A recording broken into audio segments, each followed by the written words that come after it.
عسلامة، أهلا وسهلا بكم في قناتي. كالعادة جيتكم ما جيتكمش يدي فارغة، جيتكم بوصفة سهلة وبنينة ما نحكي لكمش على الاخر. عصيدة الجرجلان، اللي جرجلان المنافع بتاعه لا تحصى ولا تعد. ديما نقول لكم انا الحاجات اللي فيها منفعه ماذا بيا ديما نعملها في لي روسيت نتاعي. الجرجلان اللي هو السمسم بالعربيه، بالطبيعه الناس كل نعرفوه ونعرفوا المنافع نتاعو للشعر للبدن. يعملوا بهم لي برودوي كوسميتيك ما شاء الله معناتها، سورتو للمناعه. حاجه بنينه برشا وما تطلبش برشا وقت، شويه تركيز وشويه الحكار يكون بالضبط.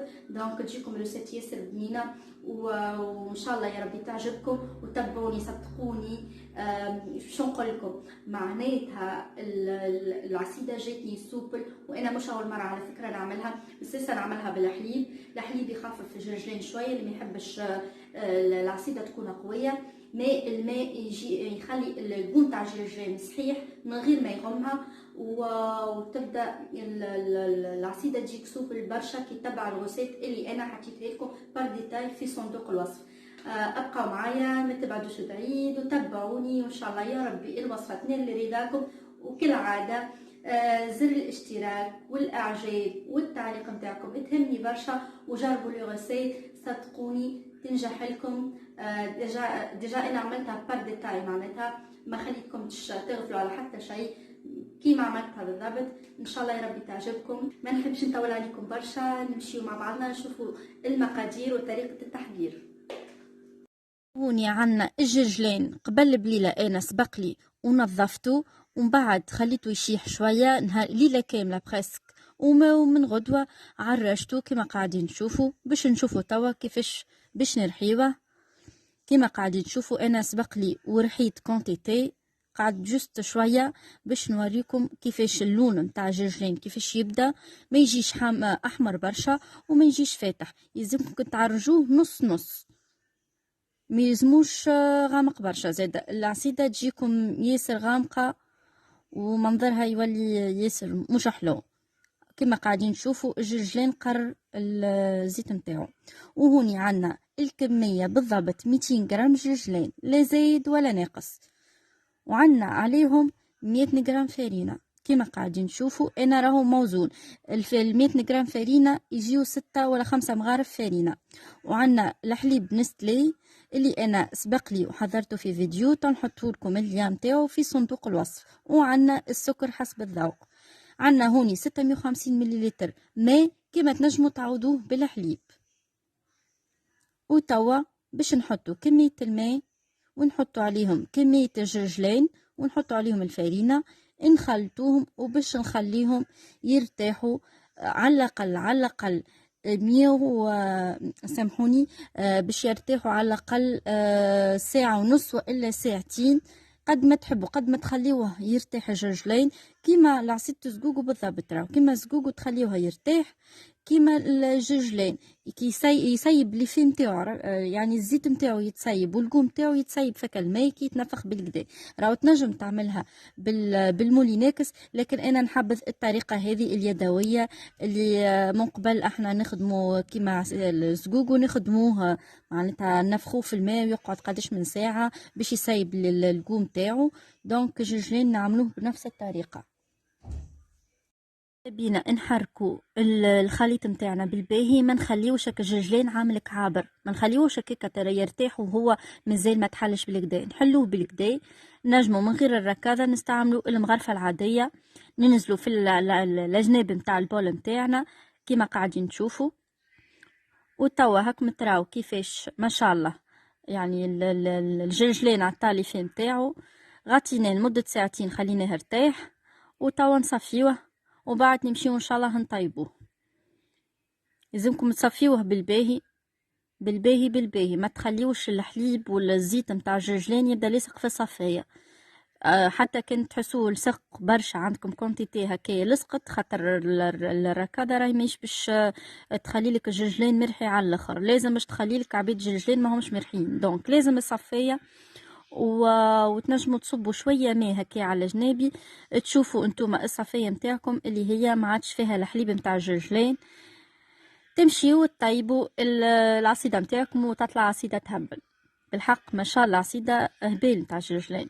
وهوني حطينا النار متاعنا متوسطة باش نخليوها تطيب، اما ديما التحريك ثم التحريك، ما تغفلوش عليها وردوا بالكم، يلزمكم تتفضيو باش تطيبوا اي نوعية متاع عصيدة، ما يلزمكمش عندكم حتى شيء، يلزمكم بالحق تبداو ما في يدكم حتى شيء وطيبوها كما قاعدين تشوفوا هوني.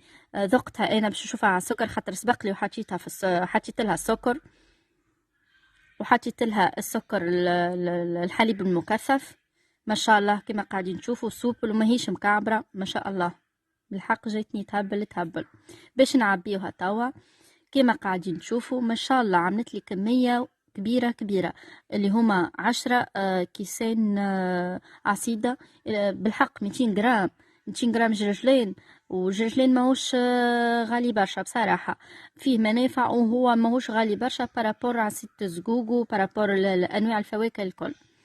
وهوني باش نحضروا الكريمه اللي انا خذيت كسرونه حطيت نص لتر حليب ومعاهم الساشي نتاع الكريم باتيسير، وباش نحط عليهم باكو سكر فانيليا بالقوم تاع الزهر ياسر بنين، راهو القوم تاع الزهر، وباش نحط فيه الحليب المركز وحطيت فيه كميه صغيره من السكر.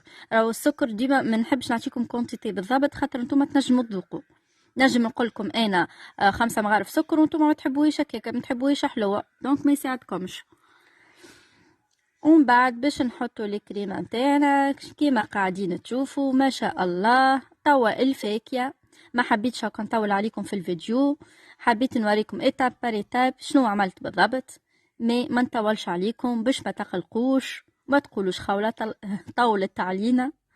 دونك حطينا الفاكهه نتاعنا، الفاكهه بالطبيعه كل قدير وقدره بصراحه، كيما واحد ينجم يحط الفاكهه كيما تنجم تستعملوا فلان تستعملوا بسكوي ما شاء الله معناتها فما عنا برشا حاجات نجموا نزينوا بها العصايد نتاعنا ابار الفاكهه.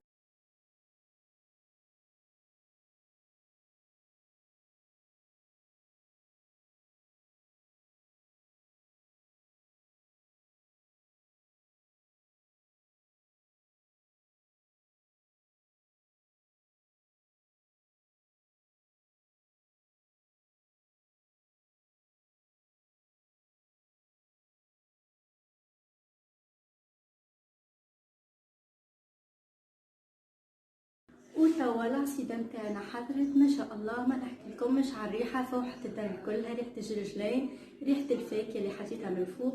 بالنسبة للفاكهة عندكم حرية الاختيار، كيما تنجموا تعملوها باللوز والفاكهة الكل، كيما تنجموا تحطوا شوية لوز حاجة بسيطة معناتها كل قدير وقدره. ما نحكي لكمش على الريحة، دارنا صدقوني يستناو على أحر من الجمر باش يذوقوا منها وياكلوا. ماما شو ما تعرفوا كالفازيت هذوكا احنا في الاخر كالطنجره يبدا فاضل فيها حسيلو ذقتها شيخت عليها على خاطر انا قبل مستانسه نعملها بالحليب. الحقيقه الحليب يخففها شويه، اذا كان تحبوها قويه كيما عملتها انا اليوم بالماء تجيكم ياسر بنينه وفيها البول بنين نتاع الجرجلين. اما اذا كان تحبوها اخف شويه تنجموا في بلاصه الماء تخدموا بالحليب، والا نص نص تقسموا. اذا كان عندكم الطاسه هذيك اللي يقسموا يكيلوا بها الماء يكيلوا بها السوائل الكل، تنجموا تقسموا شطر ماء 650 ملل، تقسموا شطر ماء وشطر حليب وعندكم حريه الاختيار. باش نوريكم انا ما شاء الله ما نحكي لكمش، باش نوريكم باش نذوق قدامكم.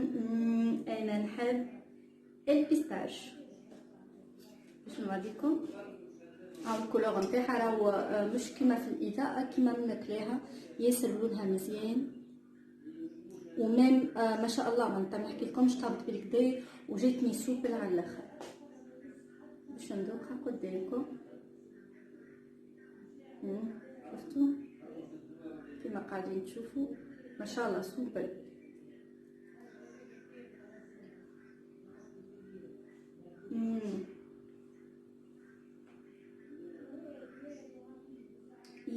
ياسر بنينه صدقوني شو قد سوبر. انا على فكره ما نحبهاش عاقده برشا.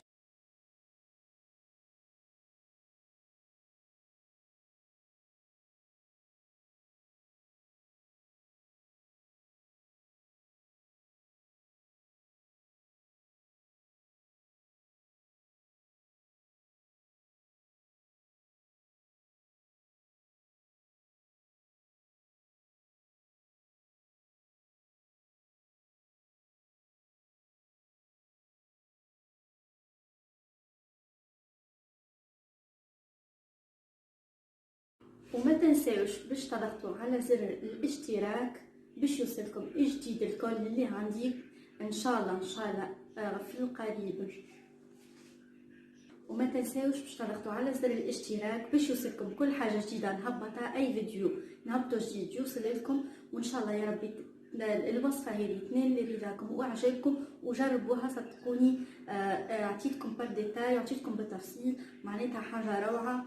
واللي شفتوه واللي عملتوه بالضبط يعني لا زايد لا ناقص. عاودوا نفس الوصفه وبقدره ربي تنجح معكم ان شاء الله يا ربي. مولدكم مبروك وان شاء الله كل عام وانتم حيين بخير، وملتقانا ان شاء الله في فيديو جديد ووصفه جديده.